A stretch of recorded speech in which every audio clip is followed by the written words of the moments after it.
Hi, everybody. My name is Darlene Rondo, and I'm the Vice President, Best Practices for Leonardo's online merchandising group, and I'm going to be your host for today's special event. We're really excited to share with you valuable insights about how travel planning has become more visual and what you can do to ensure your property's website is best positioned to take advantage of this trend.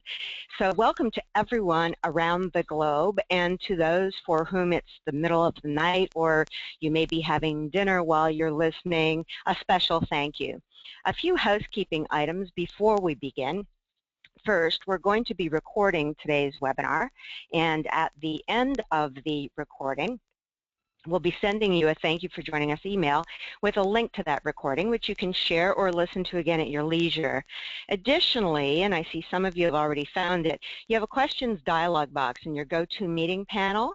And as we move through our discussion today, please feel free to send in your questions, and we'll address them throughout our webinar as well as at the end of the presentation. We're also going to be tweeting during today's discussion, so please feel free to join in the conversation at #LeoWebinar. And as we do with many of our webinars, we launch a poll because we'd like to understand from our audience what their sentiments are on the subject that we're talking about. So today, we'd like to understand from you guys, what is your biggest challenge with visual storytelling? And you have a variety of choices to select. First, is it knowing what type of content travelers want to see, keeping your content updated and fresh? Perhaps you don't really know how to create your story, or how do you stand out on social media with visual storytelling? So I am going to let the majority of the audience weigh in, and right now it looks like it's sort of a three-way tie between knowing what kind of content travelers want to see, keeping it updated and fresh, and how to stand out on social media. So those seem to be the most popular answers. The majority of you have voted, so thank you for that. I am going to close the poll, and we will get started. First, I'd like to introduce our very special guest, Terry Jones. Terry Jones is an author, venture capitalist, innovator, and keynote speaker. I know there are many of you on the line today that know Terry from his many years of leading companies whose innovations have revolutionized the world's largest industry, travel. Perhaps best known for founding Travelocity and serving as founding chairman of Kayak, Terry has become a powerful voice in the world of entrepreneurship through his numerous speaking engagements and the publication of his book on innovation. His career path has established him as a thought leader on innovation in our increasingly digital world. Currently, Terry is chairman of Wayblazer, a company that is transforming the way travelers seek advice. I'd also like to introduce another special guest, Emily Drennen. Emily was born and raised in southern Lancaster County in the U.S., and she started at the Lancaster DoubleTree as a guest services agent in 2011. The following year, she graduated from Shippensburg University as a magna cum laude with a Bachelor of Arts focusing on communications, theater, and music. Her passion for hospitality grew during her college career, and she chose to remain in the guest services position full-time upon graduation. Emily was then promoted to front desk supervisor in early 2014 and recently moved into the marketing position where she handles all of the property's online and digital marketing. Before our speakers begin, I want to tee up our conversation today, which is about the visual first world that we live in. For 32,000 years, people have drawn pictures, but we've actually written for only 5,000 of them. J.K. Rowling, arguably the most successful author of our generation, admitted that she actually drew Harry Potter's world before she even wrote about it. Undoubtedly, you've noticed all industries are shifting to a visual-first approach, and this is especially apparent and important in hospitality, where travelers want to see the anticipated experience before ever stepping foot on your property. And this is particularly important to note considering that humans process visuals 60,000 times faster than text. And I know that you'll be hearing more about this from Terry, in fact, from Terry right now. So I'm going to reintroduce Terry Jones, and Terry, I'm going to give you the keyboard and mouse, and you should have control of the board, as they say. Well, let's see if we do. Good morning, everyone. Thank you very much for having me here today. And, you know, as was mentioned, I've been in the travel business for a long time and been in the online travel business for a long time. And let's see, my page down isn't operating. Do I have another key that I can use to move these slides? Yeah, try the bottom. Let me just make sure. Okay, try now with your page up or down. There you go. There we go. Okay, so, you know, when I started my career, this was the user interface. You know, you remember the old days, the green screen days, the days when the user interface was simply text. And we all had to learn how to extract information from systems. And then the early web came along. It was a little out of focus. It was a lot more promise than it was able to deliver. We were going to have these online newspapers that were beautiful. It didn't quite work that way. You know, this is the first homepage of Yahoo, but at least it was links. You know, at least we didn't have to know all those formats ourselves. And this is one of the very first homepages at Travelocity. We had a moving GIF, you know, up there, that fair thing kind of scrolled around, and you know, we had a few little primitive graphics, and you know, some people got very carried away, and you saw a lot of pages that looked like this that were pretty crazy as people began to try to figure out what was the user interface that was going to be important going forward. And the limitation then, of course, was bandwidth. You know, in those days we were running at 1200 baud or 9600 baud. When I first started at Travelocity, we actually, before Travelocity, with Easy Saber, we actually built a CD-ROM travel product that had visuals and movies on the CD, and the idea was put that in your machine and then use text interface, because we couldn't send video over the internet in those days. It was simply too slow. But today, of course, we have this bandwidth revolution all around the world, faster in other places than in the U.S. But half of the traffic on the internet in the U.S. is video today. We are using images and video in ways we never did before. So we're seeing the revolution of the user interface from that crazy graphic we saw before to a homepage that just looks like this. With a search box and a little plus, and you scroll. That is a huge revolution. Or hotels that look like this, with a beautiful picture, watch the video, and really pushing the rest of it back to try to tell the story immediately. And that's because, and I'm stealing a quote here from IBM, visual has become the new verbal. The user interface has changed pretty dramatically in just the last few years. Now, a lot of that, of course, was driven by mobile. You know, the ability with the iPad was probably the very first place that we saw these new visual interfaces and an entirely new way of presenting our data. And of course, the mobile form factor, and particularly the smartphone form factor, we've seen lots of people experimenting with different ways of using visuals. Pinterest, of course, pardon me, one of the biggest drivers of this. You know, Pinterest may have the most travel intent of any website around. They're not really using it yet, but man, do they have some amazing images. And we see it all over the place. eBay has completely changed their user interface to now go to visual shopping. So it's the item that is the center of attention rather than the text. News has done the same thing. I was on a panel yesterday with the digital manager at Scripps, and the Food Network and all their properties are doing this. Flipboard is doing this. HuffPost is doing this. This is the way we read the news, an image and short-form text. OpenTable, who had the same user interface for, I don't know, 10 years, pretty simple, has now changed to a user interface that looks like this. I think they should have more pictures of food rather than just perhaps the restaurant, but they're getting there. and it's a much more engaging way to shop. Retail has gone this way for years. They came this way out of the catalog world, so we're seeing shopping pages that are much more visual than they used to be, much more like Pinterest, much more socially oriented. Google, of course, has had Google Images for a long time. They've always been about minimalism. They've gone in this direction.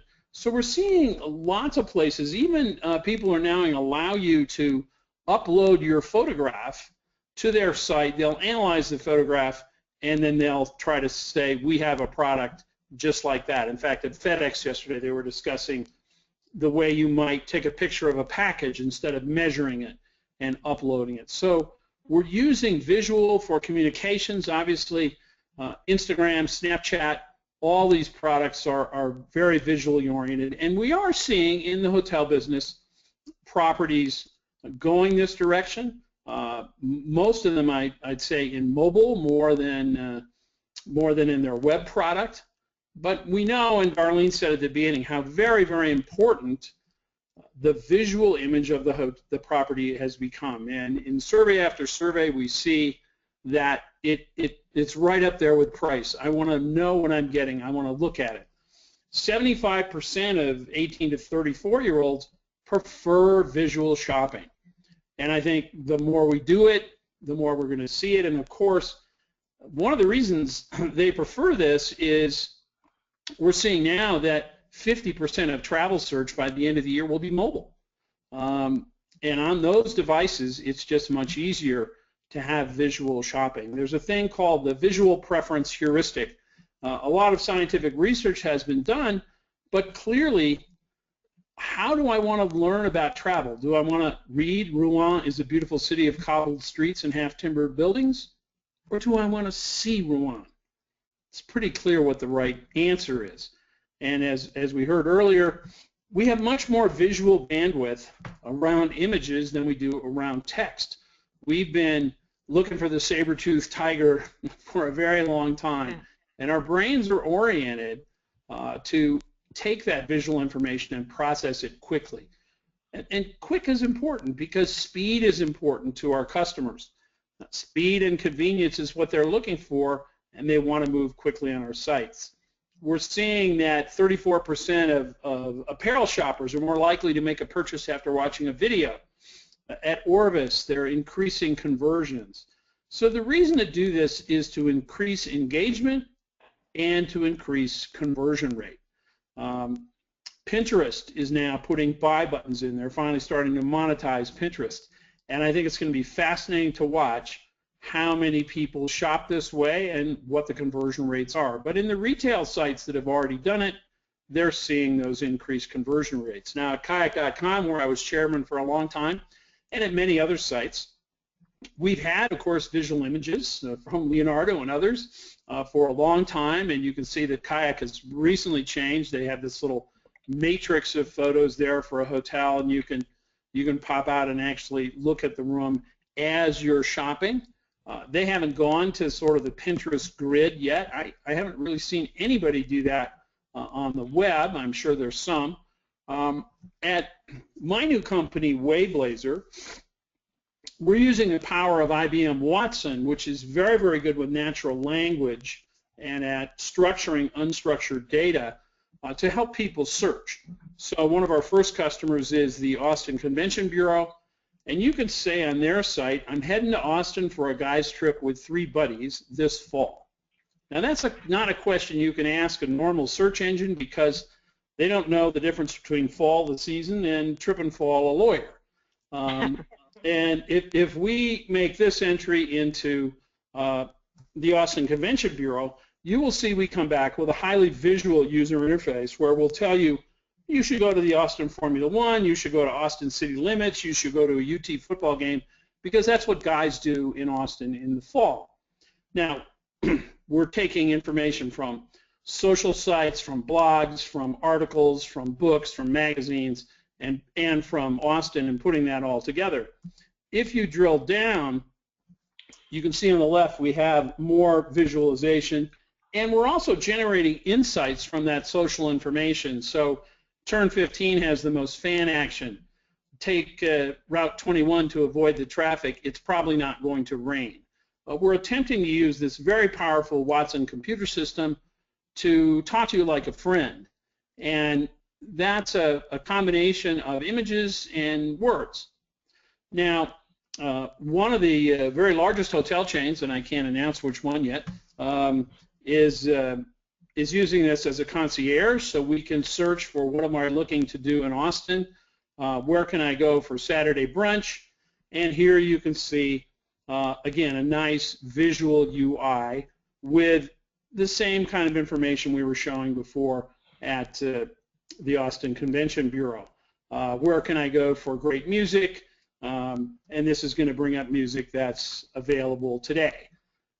So we've at Wayblazer gone very much down this visual UI path because we become convinced through research and through looking at other sites that's the way people want to shop.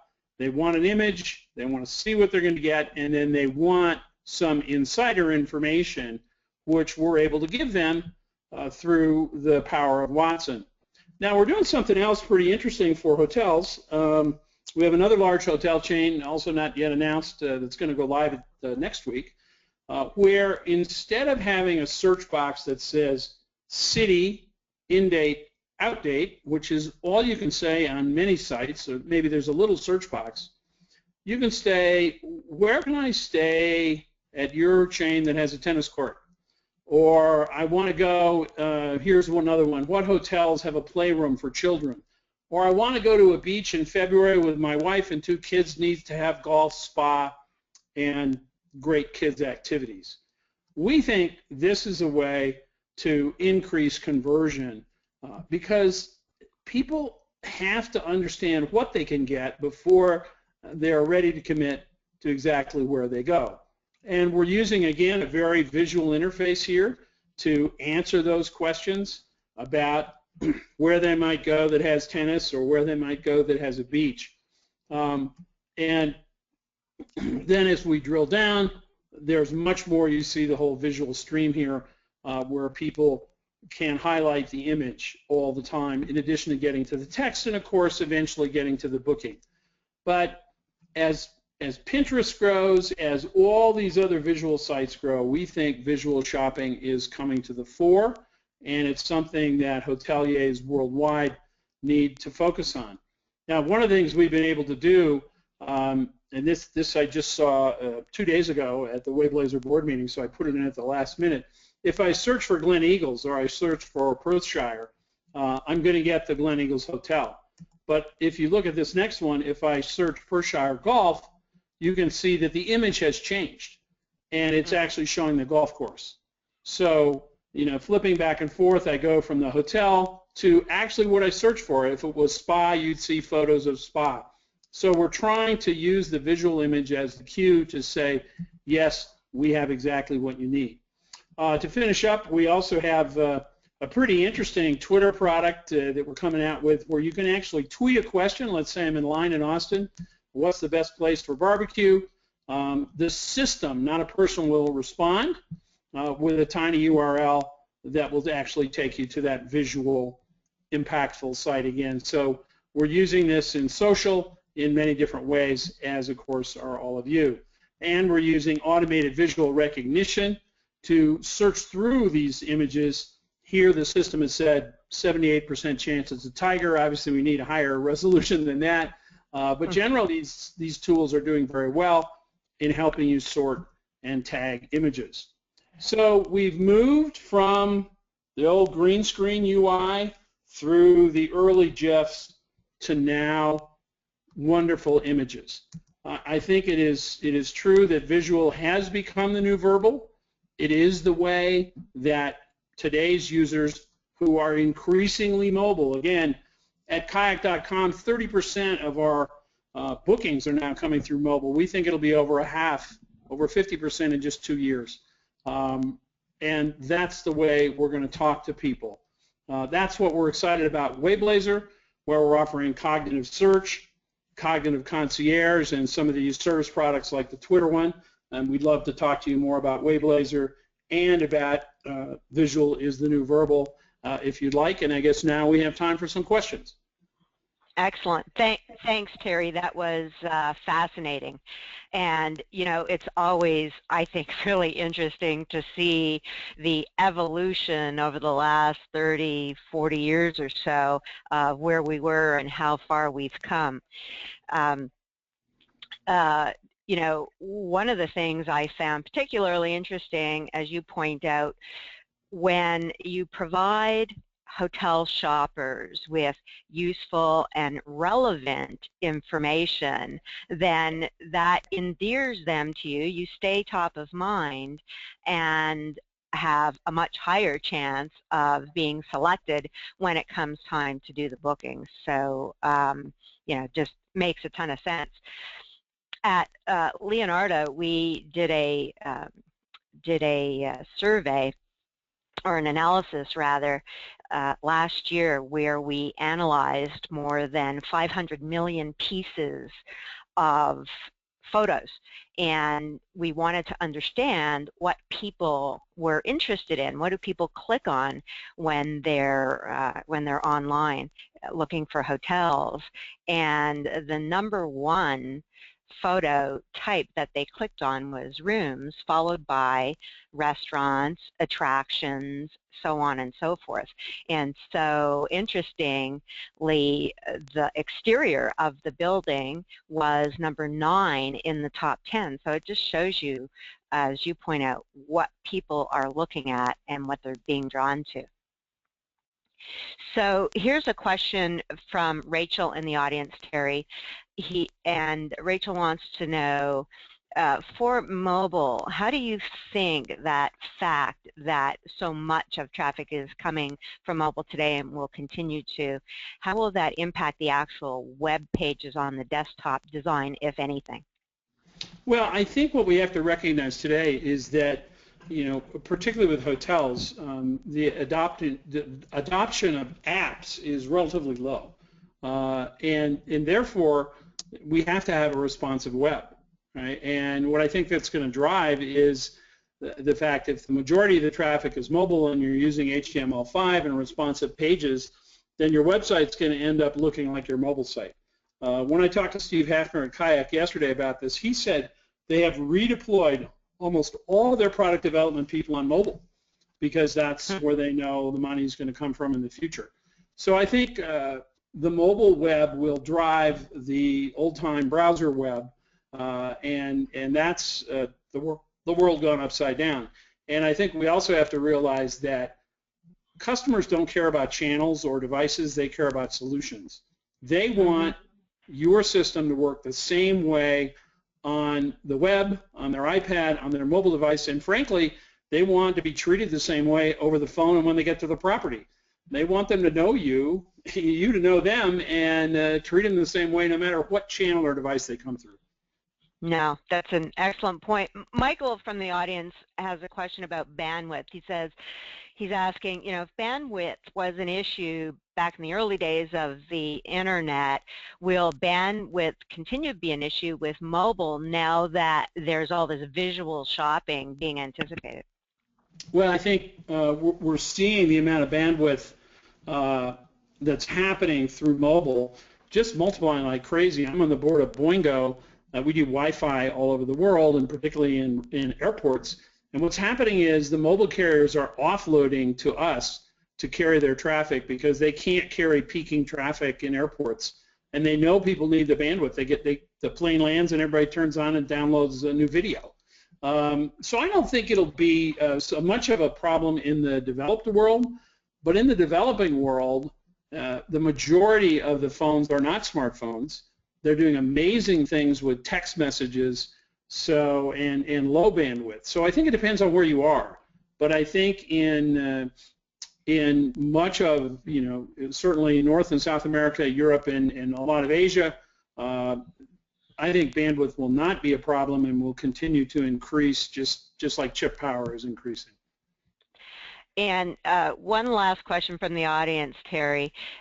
Melanie, she's actually from Brazil, and she works for Desberger, the online travel agency down in South America. And she wants to know, from your perspective, what do you think is more important, quantity in terms of number of photos or quality? Well, I think you have to have quality images. I mean, I think it goes back to that crazy web page I put up. You know, if you come to a website that has images like that, you leave. So I think quality is very important. Having professionally done images is quite important. But I think, you know, and I already made a note to write to Darlene to get that study you did. I think it's really important to understand what the consumer wants first. And clearly, the room is where they're going to spend their time. That's what they want to see first. Maybe after that, it's activities.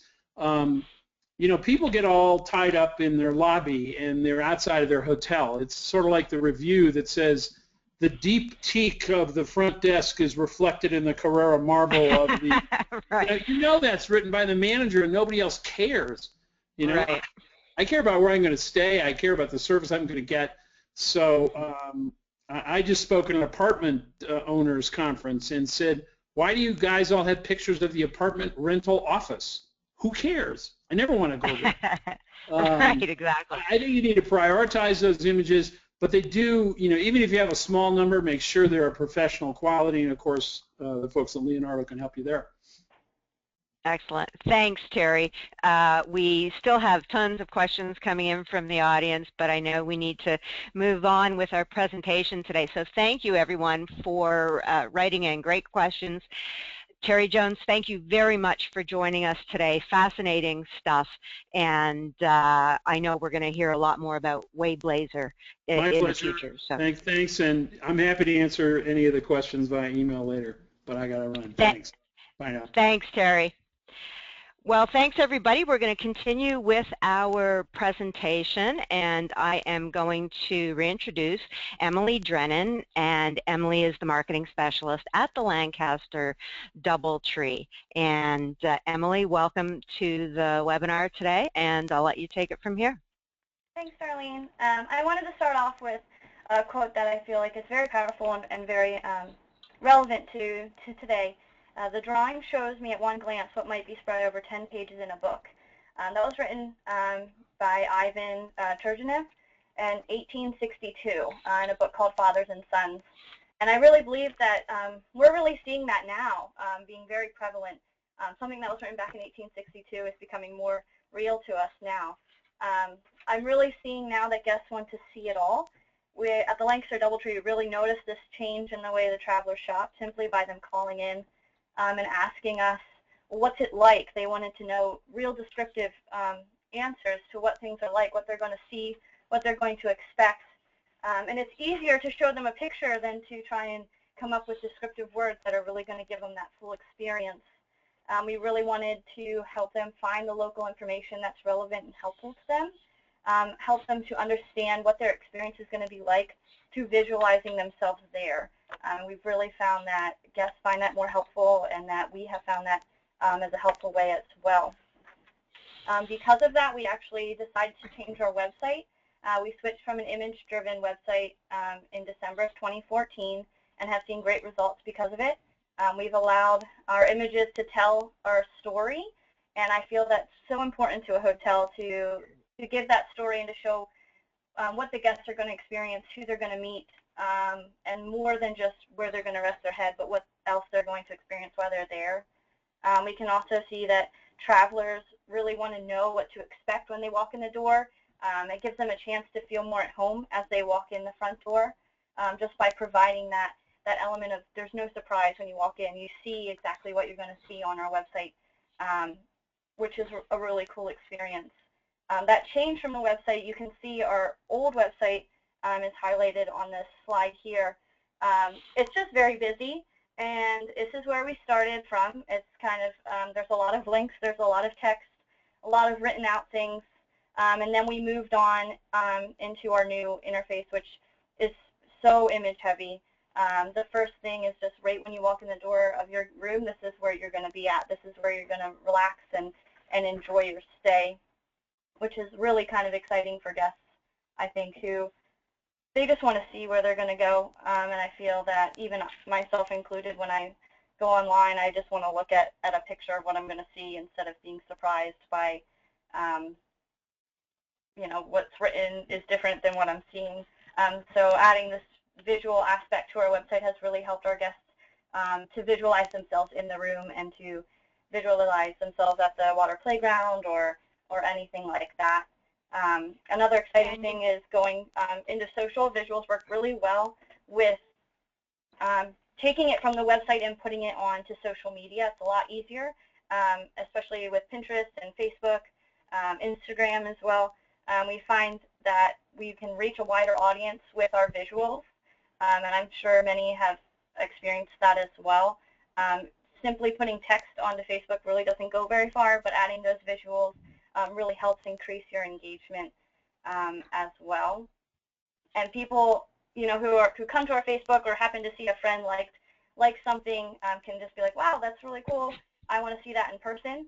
And it helps us to provide some really great relationships throughout the process of looking for a place to stay and after they leave, which I think is really great about social. Something that I have found to be very important is staying fresh, updating our images frequently to keep our guests engaged with the property, seeing what's changing, what's new, what's exciting, what we're excited about is a really great way to keep our frequent guests engaged as well as potential new guests. We found that it's easier to update photos, and instead of trying to rewrite text to make it sound different and new and exciting, adding a new photo is so much easier than trying to come up with a new descriptor for each time you change something or have something exciting happen. It can also helps with like your search engines as well. We found that it helps us to be higher on Google searches just because we're constantly updating our website and that's what they're looking for. So we've really helped that as well. And it also has given our guests the expectations of what they're going to see when they walk through our door and what we can do for them, as well as what's in the local area as well. So we found that to be very helpful as well. And Emily, Lydia from our audience has a question regarding search. She wants to know, do you think that a website that is image heavy, how do you balance that, and how do you deal with search relative to complementing the visuals with written descriptions?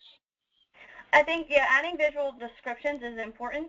I feel that you really, even though you have the image there, you do have to have those descriptions in order for the Google search to find it. We also put descriptions, when we paste it onto our website, we go through Visibly, and there's a way to add descriptor words and taglines into the image itself, which has really helped with searching as well. Yeah, and someone in the audience, it's sort of a double-headed question. One is, how often do you update these images, and does it take a ton of time? You know, where do you get the images from? Is it a combination of user-generated images plus the professional photos? How do you manage all of that? To start off, I don't feel that it takes that much time. I try to update certain things at least once a week, particularly like weekly specials. We have an image with weekly specials and featuring a menu item. So we do that, which doesn't take long. I have a professional camera, so I take my own photos for a lot of it. A lot of times we do get photos from events that were held here where photographers are here and they send us pictures of events that we can put on there, so that's user-generated. And we also try to update our professional photos when we can. Most of it does come from me walking around the property and finding unique features or something that stands out to me that I want to share with the potential guest or guests that we do have here at the time. Excellent. Thanks, Emily. Oh, you're welcome. Something that just really stands out to me, I think, through the whole process is just staying authentic. We really do strive to provide a real story through our visuals. Lancaster DoubleTree is not just, you know, a building, a business. We're people, and we really care about our guests. And I really enjoy using social media and our website to highlight that and show that beyond just the facade maybe that you put on for your advertising and go more in depth to what your story is and who you really are. Some of my favorite things to show is our employees doing things either in the local area that we think that guests would have fun at, or like during events and stuff, we really like to participate with our events and have fun and highlight that and show what a great time people can have while they're here. I really also like being a tourist in my own hometown. So I really enjoy going out and taking pictures of the local area, as well as trying to participate in things that I feel like my guests would like to do, and take pictures of that as well, and so that they can kind of see, you know, through my experience what they're going to experience. I may be a local, but it's kind of fun to go out and be a tourist in a place that you're so familiar with, because you can actually learn a lot. My biggest tip, I guess, would be not to be afraid to share what unique qualities you have as a hotel. Oftentimes, it's the most endearing part of your story. It can be the most captivating, just to have that unique feature that maybe you don't really realize can really be a real cool quality of your property. And I love, Emily, how you talk about being a tourist in your own city. I think that is such helpful advice for digital marketers out there, just marketers in general, right? Look at your property and your surroundings through the eyes of someone visiting, and I think what happens is you just start to uncover and see things in a different way, and then you can use that to really set yourself apart from the competition. So I think that's very clever. Yes, and it makes it fun too. It kind of almost adds a new authenticity to your photography and your work, and what you're displaying out there, because you're actually having fun learning about an area that, I mean, I've grown up here, so it's nothing new to me, but it's sometimes you just pick up new things. You're like, oh wow, I never really even thought about it. So it is very fun to be a tourist, I guess, even if Yeah. here. Yes, exactly. I get to have fun too, I guess. Yes. So we just to kind of show how our visuals have really helped us. We have tripled the number of clicks on our hotel booking engine within 3 months. That when we switched over, we've really seen an increase. As far as I think we went from about 4,500 in Q3, which was last quarter, clicks to the booking agent from our website. We're now up to 13,000. That doesn't mean they all actually book, but it's just proving that they're clicking, they're getting interested and moving into that process. And that's something that is really beneficial and really helpful to see. What's really exciting about the mobile devices that we use, you can't see it like on this picture, but there's on the mobile app you can actually call hotel directly without having to dial a number, and that has been really helpful for guests who see the pictures and then just want information right away. They don't have to do any more research. They can just call right from our webpage and get right in touch with somebody who can help them out. So we've really seen help with that. We're working on a specific offer that was struggling for a long time, and that was the bed and breakfast, and we have seen a sales increase for that about 10 times, which is really exciting to know that just adding some imagery and specific phrasing can really help drive guests to see what a good value that it can be, and how it can really help them while they're on their stay. And I think you also, when you talk about value, right, people don't buy on price alone. They buy based on value, which is that equation of my perceived experience relative to the price. And so to the extent that you can use visuals, the rich descriptive text, make it convenient for them to actually take advantage of that offer. When you combine all those things, I can see why the number of clicks to your booking engine is really taking off, and certainly the increase in sales of your special offers. All of those things combined are really smart marketing tactics. Yeah, I mean, we have definitely seen that has been very helpful to us, and I think the reason for that is our time has just become so precious to us. We don't have much time in a day, and we don't want to spend all of our time going to different websites, researching everything, and trying to get it all to come together. but providing a single place where you can view what you're going to see, know what you're going to expect, and see it all in one place and nice and simple. Saves you time as well as the guests, and has helped us as a hotel. Oh, for sure. Elena from Cyprus. Wow, Elena, thanks for joining us. Has a question, and it is with regard to media type. So what she's asking, Emily, is do you guys use a variety of media, photos and virtual tours and videos, or do you just have, photos? Do you think one is better than the other? What's your thought on that? We use a combination of photos. We just started doing virtual tours, which I think are probably going to be the most helpful. And as well as videos too. I really like using video. People have a short attention span, and it's nice to kind of keep them, even if you have 10 seconds with them, that they can kind of go through real quick and see what you're all about in that video is really effective. I feel that virtual tours are going to be a really great way for guests to kind of see the property and really get down to, just walking down the hall, what is it going to be like? I really feel that that's a great direction to be going in as well. Mm-hmm. And just a question from Chris in the audience. You're connecting to the Hilton booking engine, right? Correct, yes. Yeah, so that's embedded in your website. Right, yeah, when they click the book now, that goes right over to the Hilton's booking engine. Excellent, excellent.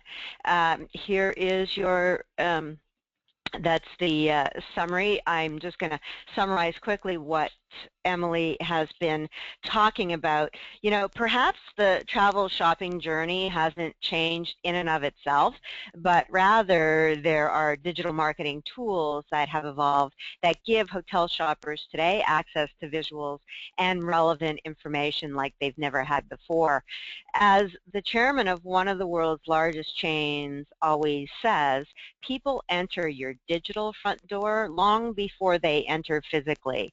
So as Emily points out, take advantage of that opportunity like she is doing with her photos and her videos. And then lastly, today's hotel shopper, but in fact all consumers, we don't want to be sold to any longer. So it's important to appeal to them through interesting and helpful content, which includes a combination of professional photos, videos, and virtual tours. And of course, don't forget user-generated content, as we talked about as well. Google did a study in 2014. Every year they do the Google Traveler study, and they talk about how people use different kinds of media differently throughout their shopping journeys. So Emily, as you point out, you have a combination, and I think you raise a good point, is that at different times throughout the journey, you're going to be interested. Maybe you want to flip through photos quickly, maybe you want to spend 30 seconds watching a short video, or maybe you want to scan the room yourself with a virtual tour. So something for everybody. And we're going to launch one last poll for everybody because we'd like to get your opinion on what you thought of our content today. So the question we're asking is, based on today's content, do you think you'll attend another webinar presentation to learn more about the future of digital marketing? And so as always, I'm going to give everybody maybe 30 more seconds to weigh in, and it looks like by and large everybody enjoyed the presentation today and learned something. So thank you everybody for weighing in. We really appreciate that, and it helps us when you give us your opinion on this subject. It helps us understand, are we providing the right kind of educational content for you? So thank you, and I'm going to close the poll at this point. And just another minute or so, I know a lot of you, I could see in the questions box, were asking about the products that Emily's using. And so I wanted to say to you, if you share some or all of the digital marketing challenges that we've been talking about today, and if you want your property to stand out to travel shoppers today, you can really benefit from Visly, which is the multi-channel digital marketing system that Emily uses, because it really helps engage travel shoppers by creating relevant, powerful visual stories about your property.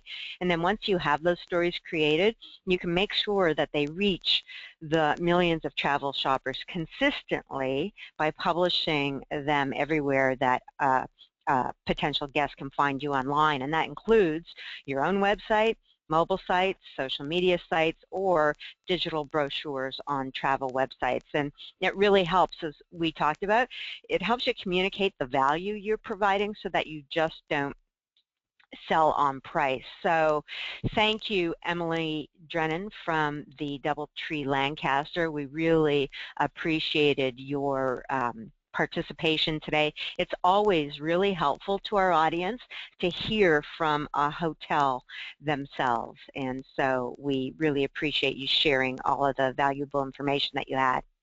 Thank you for having me. Yeah, of course, as always. And coming in July, we're going to be talking about mobile. In fact, specifically monetizing mobile and how rich and engaging mobile website can help drive bookings. So as I said at the top of the hour when we got started, we'll be sending some follow-up blogs and emails with links to the recording, as well as a recap of some of the questions that we had people write in today. So again, Emily Drennen, thank you very much. Terry Jones, thank you very much. And to everyone, Thursday is the new Friday, so have a good weekend. Talk to everybody later. Thank you.